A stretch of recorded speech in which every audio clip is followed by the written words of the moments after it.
What's up, everybody? It's Alex from Heavy New York, and we return with a familiar guest on the phone, Jay of Etherius. Thank you so much for your time, man. Great to talk to you again. Thanks for having me, Alex. Yeah. How are you doing under quarantine?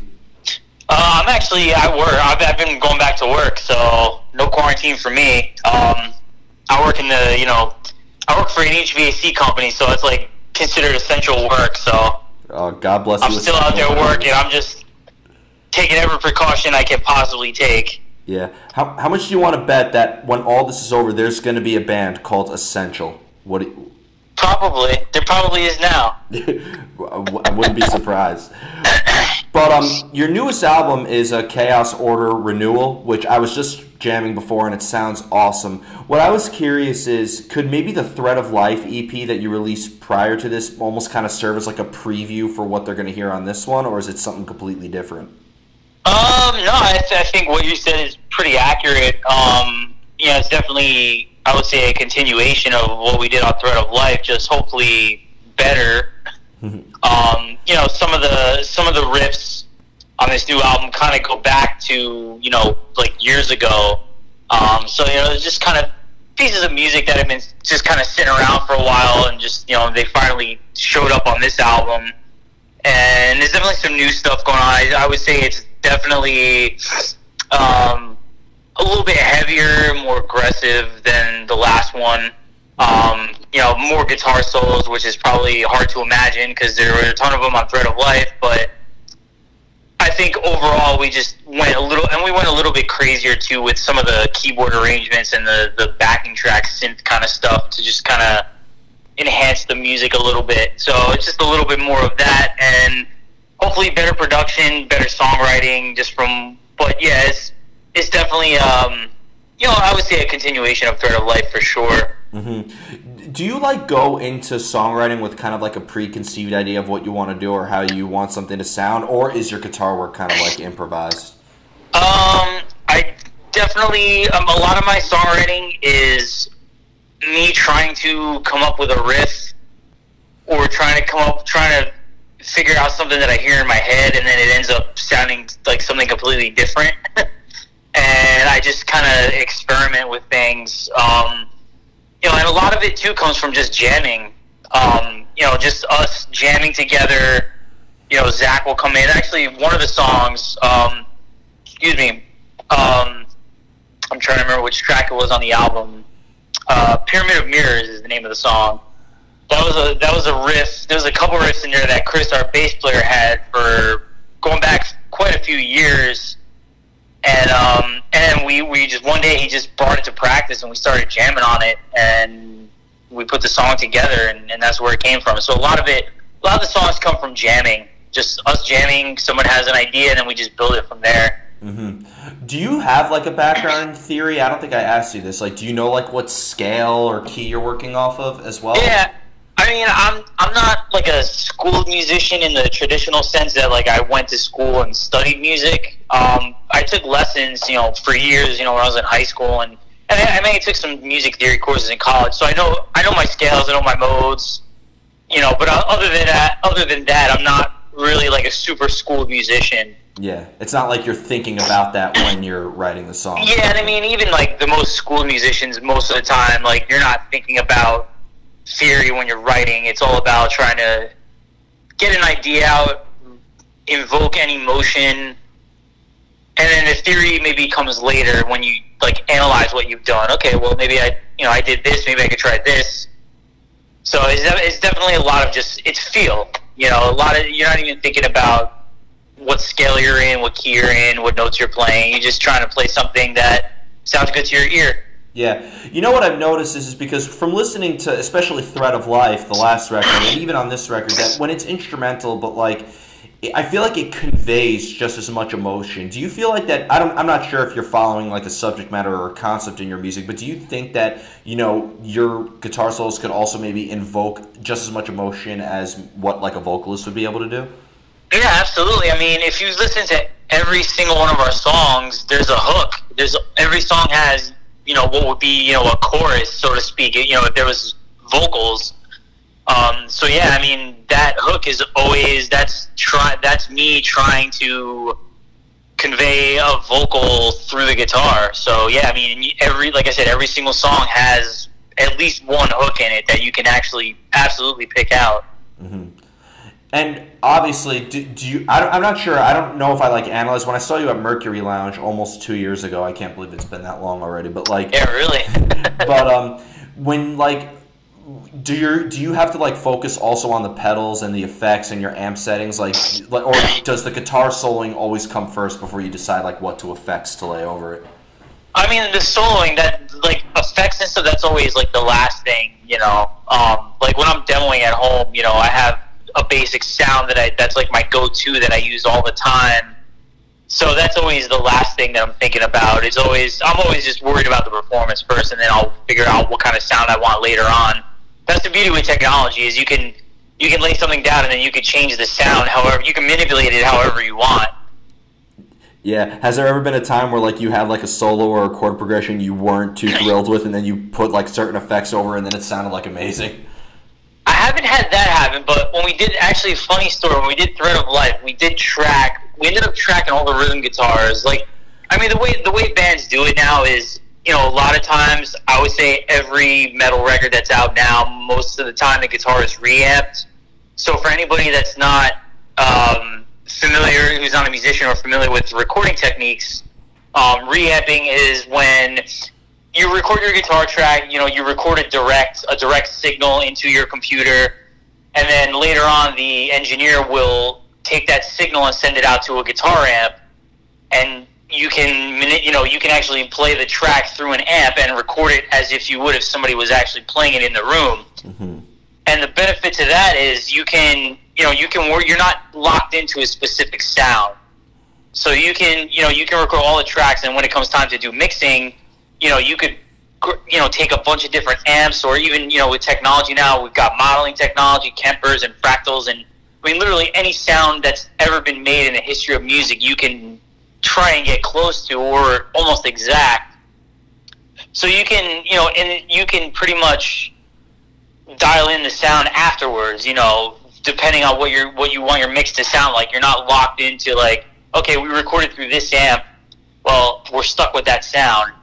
So that's kind of what happened with Thread of Life. We tracked the rhythm guitars through an amp, and then when we started mixing, we're like, man, this guitar sound is not really working out. It's not working so well. Even, we tried everything we could to make it sound good, and it just wasn't happening. So that's when we retracked all the rhythms again, but did it, the way I was just saying, with reamping, and it turned out so much better. Yeah. Does it help to have background music before you lay down the solo, so you know which notes work and which notes don't work, or do you usually have the solo first and sometimes the band can write according to that? It's mostly the music is there and then the lead guitar is last. There are some instances where I will come up with an idea that's a solo, whether it's a chorus, a hook, a melodic thing, or a shredding lead. Sometimes I'll have the idea first, and then I'll figure out, okay, what can I play underneath that to make it work? But most of the time, the music is already there when I'm working on a solo. Mm-hmm. Do you find it easier to when you're trying to come up with ideas, to be in the company of your other band members, or do you sometimes need isolation in order to at least somewhat wrap your head around a certain idea? I would say it's 50-50. Because especially having Zachy, our drummer, he's also a guitar player, and he has a totally different way of playing than I do. So sometimes, if we're working on something, he might say, hey, why don't we try it this way? And if I'm not understanding what he's trying to say, he can actually pick up the guitar and be like, well, play it this way. And I'm like, oh, I never would have thought of that. So it's 50-50. I definitely like to I like to have ideas worked out in my head, so I have something to bring to the guys, and then they'll sit there and say, all right, well, we like this, we like most of this, maybe this change, or, we just kind of go back and forth with it. Mm-hmm. Yeah, and I mean, being that Zach's in 40 other bands, I'd imagine that he also helps bring some new ideas to the table that you may have never even thought of. Yeah, right? yeah. I mean, he brought up a song. We had a song of his that we were going to put on the album. And it was a killer song, but we just ended up scrapping it because it didn't really fit the sound of the rest of the songs. But it's a great song. He's got, great ideas. He's an amazing musician.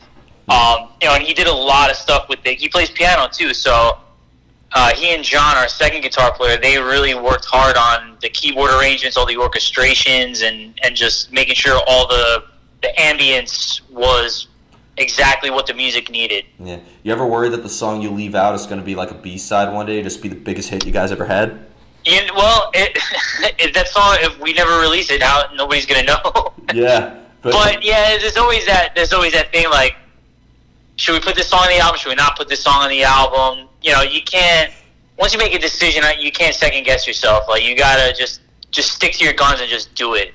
Yeah, of course. Here comes the most difficult question of the interview. And maybe I asked this the last time we spoke, but for the hell of it, I like asking artists this. But when looking especially at this brand new record, Rise of the Sirius, that's 1.5 minutes long. You have Bringer of Light, that's 2.5 minutes. And then you have, Pyramid of Mirrors, that's 4.5 minutes. How do you know when a song is done? Really, it just comes down to, did we say everything that we felt like we needed to say in this song? If the answer is yes, then the song is done. If the answer is no, we can definitely make this more complete. Then we go back to the drawing board and we figure out what we need to do. Mm-hmm. That's all right. That's fair enough. That was the most concrete and good answer. I didn't get some sort of like. Yeah, the thing with us is like, we're kind of labeled as progressive metal, and I guess we're guilty of that. Not that it's a bad thing, but our songs are, I think when people think of progressive metal, they think of like Dream Theater type of stuff with long songs and a lot of parts and time, like, 1 million time signature changes and things like that. And we have elements of that, but our songs, if you look at all of our songs, they're not really that long. Our longest song is like maybe 4.5 minutes. I think the longest is 5 minutes on here, 5 minutes and 20. Yeah, the Omnipotent, if I can say that correctly, is like... Yeah, that's why I said that. I didn't try to pronounce it. That's one of the more epic songs, probably that we've ever done. But, we try to take elements of, like, progressive metal, thrash, just the old school classic metal influences that we have. Yeah. Excuse me. And just bring it together and just get to the point. Because I do think a lot of bands write long-winded songs just to kind of show off that, hey, I can really play my instrument. Yeah, I agree. And for us, it's like, we're not trying to prove anything to other musicians. I'm not trying to make our music only appealable, I don't even know if that's a word. I'm not trying to make our music appeal to only other musicians. I don't really care. I want people who don't like instrumental music, people who don't play an instrument, to like find something in our music that they like. So that's why, like, with us, it's like when we have an idea, we just get to the point. We don't need to play 5,000 riffs before we get to the point, to the chorus, to the hook, whatever you want to call it. Absolutely. When I first heard Thread of Life, I was like reading the description. All right, instrumental band, So I was kind of going into it thinking it's going to be kind of like something like Animals as Leaders or Chon or something like that. But it really, I saw, some progressive elements in there, but it didn't sound like, an Animals as Leaders clone or anything like that by any stretch of the means. Yeah, all those bands are cool. It's not really my thing. I grew up on like Iced Earth, Testament, Megadeth, Symphony X, all these other bands like power metal, thrash. So I want to just bring that into it. I'm not into like the whole gent thing. It's cool, but it's not my thing. So, we're not really going to do it. Yeah, I think the songs work very well instrumentally, but I also think a vocalist, if you do guest vocals on here or something like that, it would also be just as strong. I think the songs say everything they have to say, and I think that there's like almost just enough mystery behind it to think what more could it be done. Yeah, people have given us feedback is like, oh man, you guys should get a singer, or we've talked about the idea of maybe doing a song one day with a vocalist.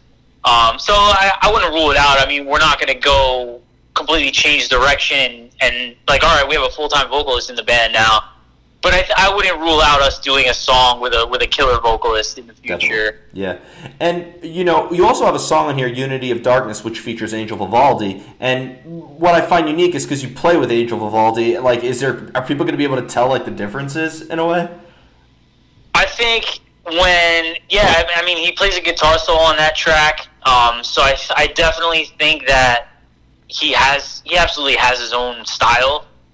Just the way he goes in, like starts solos, the way he bends into certain notes, and just little things that he does that make him, who he is. So I definitely think when people hear the track, they'll be able to say, all right, that's Angel's solo. Yeah, definitely. And I have two more questions for you. But kind of going back to being an instrumental band, because I also feel like a lot of guitar players also have to adjust their tuning to fit with the vocalist's range. So do you vary your tuning a lot, or do you stay consistent with it? No, I mean, we're pretty consistent. Just two tunings now.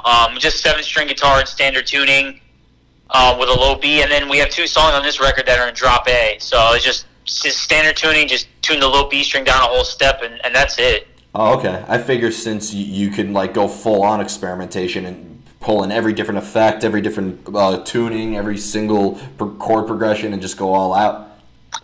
Yeah, I mean, it's cool to do that, but sometimes when you have too many options, you get led down this rabbit hole where you don't know what to do and nothing gets done. Yeah, that definitely is a problem.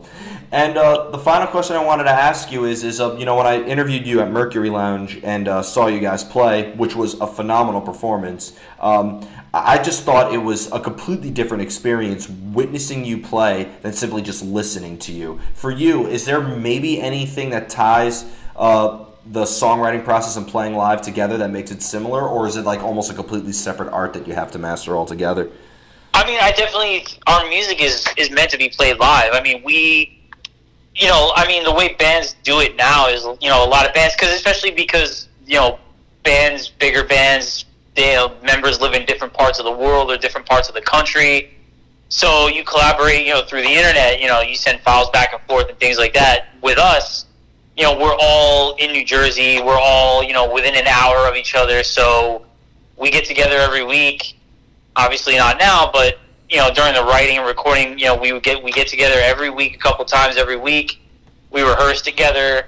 That's how the songs came together, just jamming for hours in a rehearsal space. And I think that's why the music is meant to be played live, because it was played live. Yeah, definitely. That's a really good way of putting it. I figure like also maybe the more you like practice together and jam together, the less different it is. Yeah, I mean, like we were getting ready to go on tour with Allegiant, in April, and obviously that's been postponed because of all this coronavirus stuff.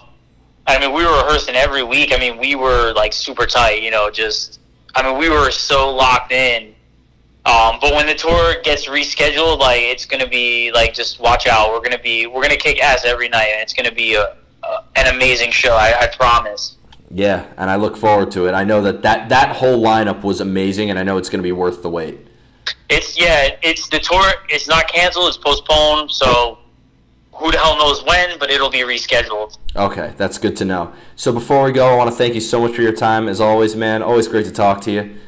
Yeah, you too, Alex. Man, it was like I said, unfortunately we couldn't do it in person, but yeah, it's all good. Yeah, next time. Yeah, whatever. I call these series of interviews the quarantine special. The quarantine exclusive. Nice. Is there just I know that with the tour being postponed, obviously there's probably a lot of merch that you guys got to sell. Is there just any like of that you would like to plug, or anything else with Etherius that you would like to promote for when this shit's over? Yeah, I mean, really, we've got new shirts. Our album comes out on April 17th. So if you go to our website, excuse me, I got the hiccups today. If you go to our website, etheriusband.com, ETHERIUS band, BAND.com. Everything's there. You can order merch. You can pre-order our album. You can check out all of our music videos. You can see the music video that we just dropped a couple weeks ago. Everything is there. All of our music on every platform. We're on Spotify, Amazon, Google Play. It's all there on our website. So check it out, etheriusband.com. Yep, I'll put a link in the description on YouTube for you guys as well. Cool. Yeah, all our socials are there too. YouTube, Instagram, Facebook. It's all on the website. Awesome. Well, Jay, great talking to you. As always, be safe in this crazy time. Dude, you too, man. You got it worse off than I do, so. Thanks, man. I'm in the middle of Manhattan, but I'll live, I hope. Well, when this is all over, we're going to play a show in the city, and we can do another interview in person this time. Absolutely, and I'll ask all the same questions. All right, fair enough. And I'll try to give you the same answers. Thank you. Everybody, Jay of Etherius, Chaos Order Renewal, out April 17th. Pick it up then when supplies last forever. We'll see you next time on Heavy New York.